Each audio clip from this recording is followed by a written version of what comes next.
El objetivo de este vídeo es establecer una diferenciación entre los conceptos de renta fija y renta variable. Para ello, en primer lugar, explicaremos el concepto de renta fija, explicando los tipos y algunos conceptos necesarios para invertir en renta fija, hay que conocerlos. Y luego el concepto de renta variable, que es cómo operar en la renta variable. Explicaremos algunos de los productos financieros que os podéis encontrar en el mercado de renta variable, la diversificación como conceptos y cuál es la mejor opción entre renta fija y entre renta variable y renta fija.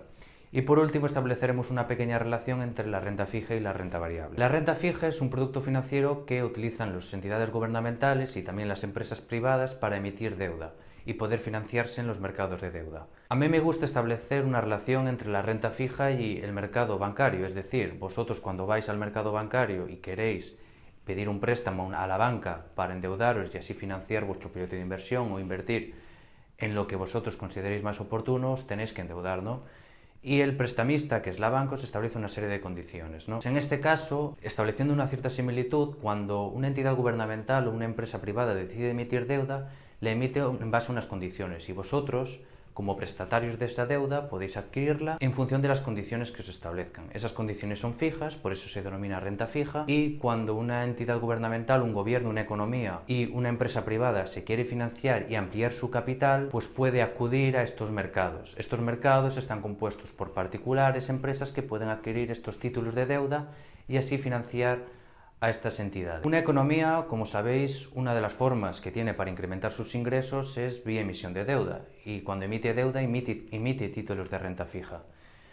Los tipos de renta fija pueden ser, según el emisor, pública o privada. Si es pública, es característica de las administraciones públicas, de municipales, de los gobiernos, que para complementar los ingresos vía impuestos, pues emiten deuda para incrementar sus ingresos y financiar pues gasto en infraestructuras, en educación, sanidad, bueno, las típicas partidas presupuestarias que tiene cualquier economía.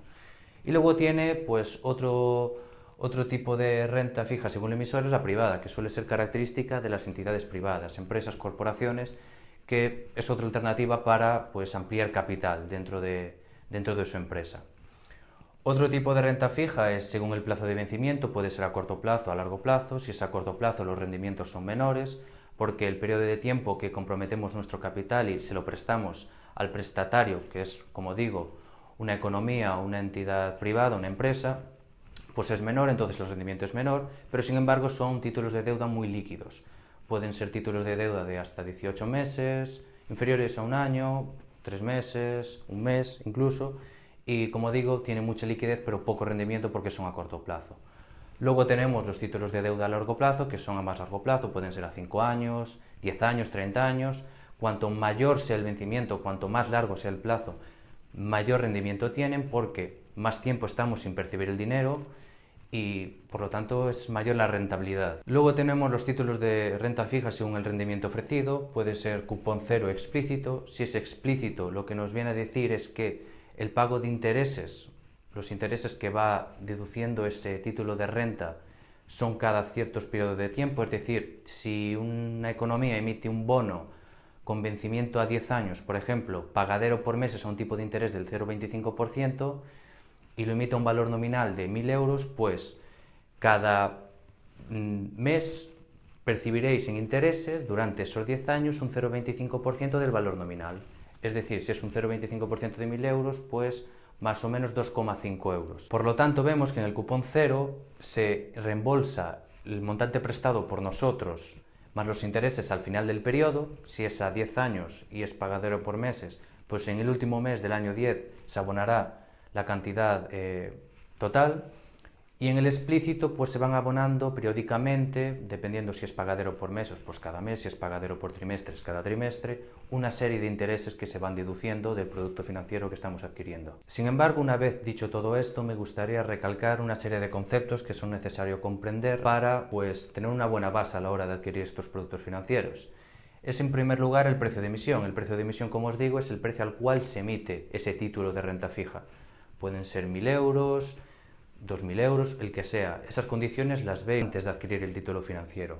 El reembolso, el precio de reembolso es el precio que os van a devolver, es el dinero que os van a devolver. Es decir, hay el reembolso y unos intereses, pues ese reembolso es el dinero que os van a devolver. Ese dinero que os van a devolver va a depender de si el título se emite a la par, sobre la par o bajo la par. ¿Qué quiere decir esto?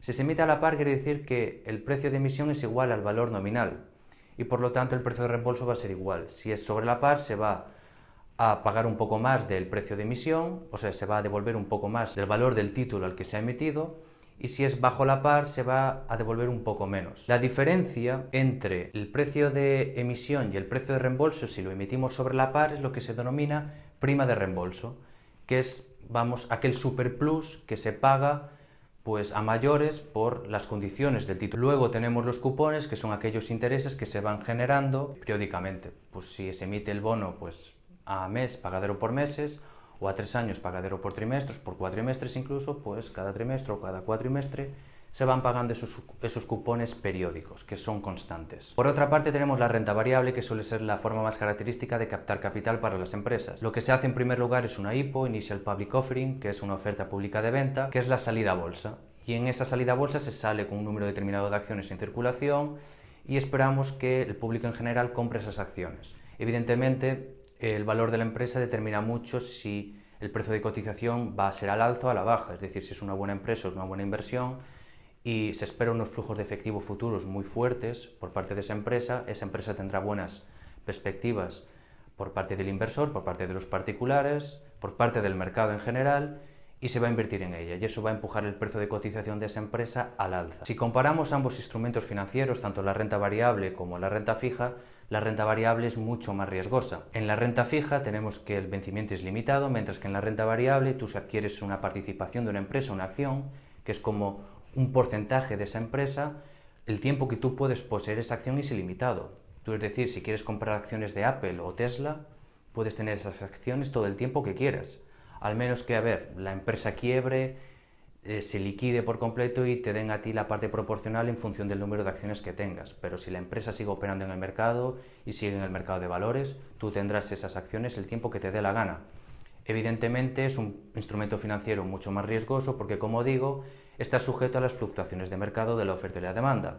Y eso va en función pues, de las perspectivas que tenga el mercado futuras de ese determinado activo financiero, y en función de si son positivos o negativos, pues va a subir o va a bajar. ¿Cómo operar dentro del mercado de renta variable? Pues para operar necesitáis un broker, que es un intermediario financiero. Un intermediario financiero es aquel que os da acceso al mercado, acceso a esos productos financieros.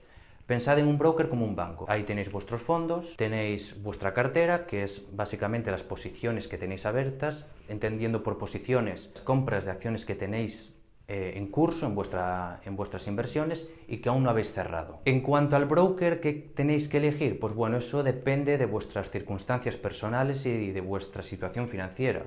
Es decir, si vosotros queréis operar unos determinados productos financieros, pero el broker X no os da acceso a esos productos financieros, quizás no sea la mejor opción. Entonces vosotros, según vuestras circunstancias personales, económicas, financieras, tenéis que elegir uno u otro.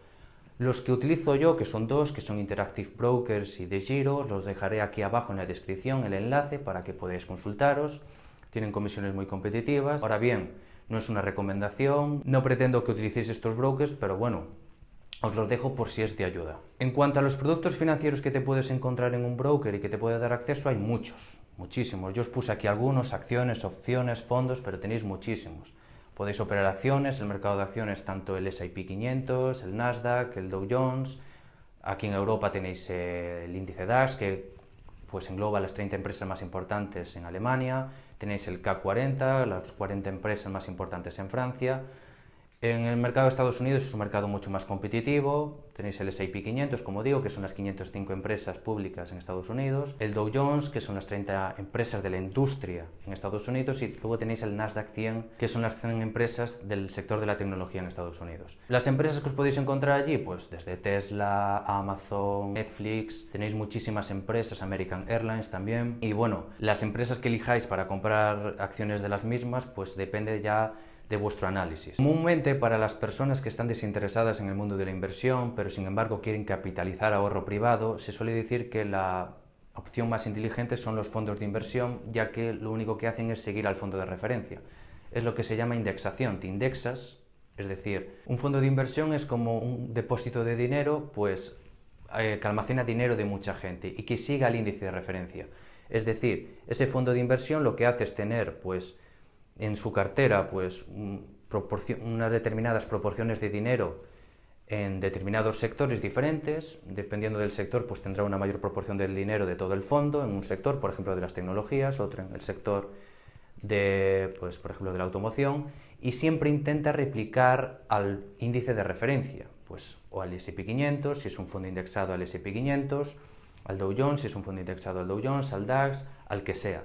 Luego están los fondos de inversión manejados, que suelen ser gestionados por agentes financieros, que tienen una tasa de rotación de activos mucho más elevada porque están constantemente pues, buscando las mejores oportunidades. Digo tasa de rotación de activos muy elevada porque, como sabéis, cuando tenéis que comprar o cuando queréis comprar una acción, un determinado producto financiero, tenéis que pagar una comisión al broker, que es el margen de intermediación que se lleva el broker.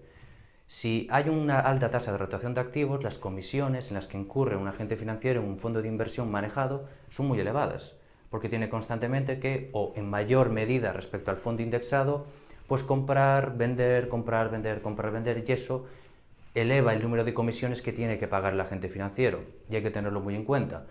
Históricamente, si nos retrotraemos al pasado, vemos que los fondos de inversión manejados tienen peores rentabilidades que los fondos de inversión indexados, y eso es porque el elevado número de comisiones que tienen que pagar, en este caso los agentes financieros, por estar constantemente rotando los activos financieros de su portfolio, es muy elevado. En la renta variable hay una técnica muy, bueno, y en otro tipo de productos financieros, también en la renta fija puedes diversificar, pero se suele hablar de diversificación en la renta variable.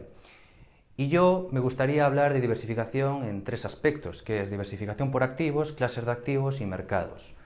Por un lado, diversificación por activos es, pues, si tienes 1.000 euros, pues no meter todos los 1.000 euros a una única empresa, sino pues intentar, pues meto un poco aquí, otro aquí y minimizar el riesgo, ¿sabes? Es decir, si comúnmente se suele criticar mucho la diversificación porque se suele decir que, claro, si andas seleccionando una empresa aquí, otra aquí, otra aquí, al final no tienes ni idea de lo que estás haciendo, ¿sabes? En realidad, si tú controlas la empresa en la que estás invirtiendo, no te importa pues depositar ahí una gran cantidad de dinero, sin tener que andar diversificando en exceso. Pero bueno, siempre hay un término medio. Lo que te quiero decir yo con esto es que si diversificas, que sea con un análisis profundo y siempre intentando pues no meter los huevos siempre en la misma cesta, sino intentar pues una parte de tu dinero que vaya a una parte a una empresa, otra parte que vaya a otra, es decir, minimizar el riesgo lo máximo posible. Luego tenéis por clases de activos. Esto lo que quiere decir es que si estáis en el mercado de acciones, que no vaya todo vuestro dinero al sector de la automoción, que vaya también un poco a las farmacéuticas si controláis ese mercado, ese sector, que vaya también un poco al sector pues, de las petrolíferas, también si controláis ese sector, es decir, pues no meterlo a un mismo tipo de empresas, a un mismo sector, sino diversificar en ese sentido también.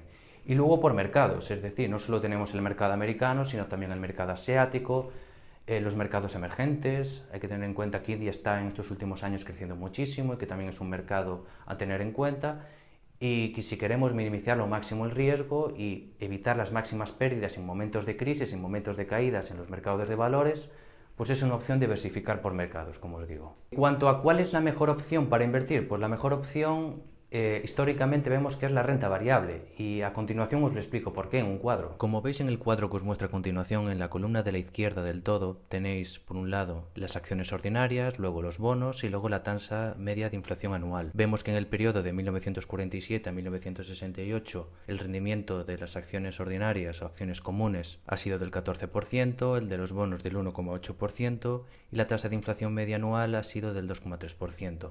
Vemos que si hubiésemos invertido solo en bonos, la tasa de inflación media anual hubiese superado la tasa de rendimiento de los bonos y por lo tanto estaríamos perdiendo dinero. En el periodo de 1969 a 1981 vemos que las acciones ordinarias siguen teniendo un mejor rendimiento que los bonos, un 5,6% para las acciones, para el mercado de acciones, y un 3,8% para los bonos. Sin embargo, no llegan a superar la tasa media de inflación anual, que es del 7,8%. Pero, sin embargo, vemos que el mercado de acciones sigue batiendo al mercado de bonos. Entre enero de 1982 y el 2000, vemos que en el mercado de acciones el rendimiento ha sido del 18,3%, en el de bonos del 13,6% y la tasa de inflación media anual del 3,3%. En este caso, vemos que tanto invertir en el mercado de bonos como en el mercado de acciones ha superado la tasa de subida de precios. Sin embargo, el mercado de acciones en Estados Unidos sigue batiendo al mercado de bonos.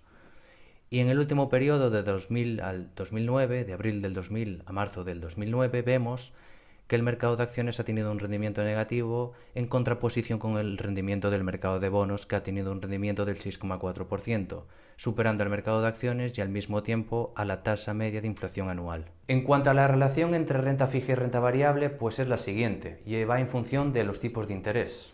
Los tipos de interés, como sabéis, los maneja la banca, el Banco Central. Como sabéis, el sector financiero es un sector muy intervenido, donde el Banco Central maneja el coste del capital como quiere. Si el coste del capital, los tipos de interés suben, el mercado de bonos suele atraer más capital y suele haber un flujo de dinero del mercado de acciones al mercado de bonos. ¿Por qué? Porque a los ahorradores, a las personas que invierten en renta fija y que no quieren incurrir en un mayor riesgo, pues les compensa más tener el dinero incluso en el banco o invertidos en estos productos financieros. Si hay bajadas de tipo de interés, como estamos actualmente en tipos de intereses negativos, pues suele haber un flujo del dinero del mercado de bonos al mercado de acciones. ¿Por qué? Crece la bolsa, el ánimo inversor está en auge, es muy fácil apalancarse, endeudarse, los requerimientos que te impone la banca a nivel de tipos de interés son muy bajos, porque como digo, el tipo de interés es prácticamente negativo o incluso negativo. Entonces la gente suele invertir en acciones, en empresas del mercado de valores, porque se espera que crezcan. Así que nada, chicos, hasta aquí el vídeo de hoy, espero que os haya gustado. Si es así, me gustaría que en la caja de comentarios me dejaseis vuestra opinión acerca del vídeo. También os dejaré las referencias que he utilizado para sacar la información y hacer esta explicación. Si os ha gustado, me gustaría el comentario, una manita arriba y bueno, nos vemos en el próximo. Que tengáis un buen día.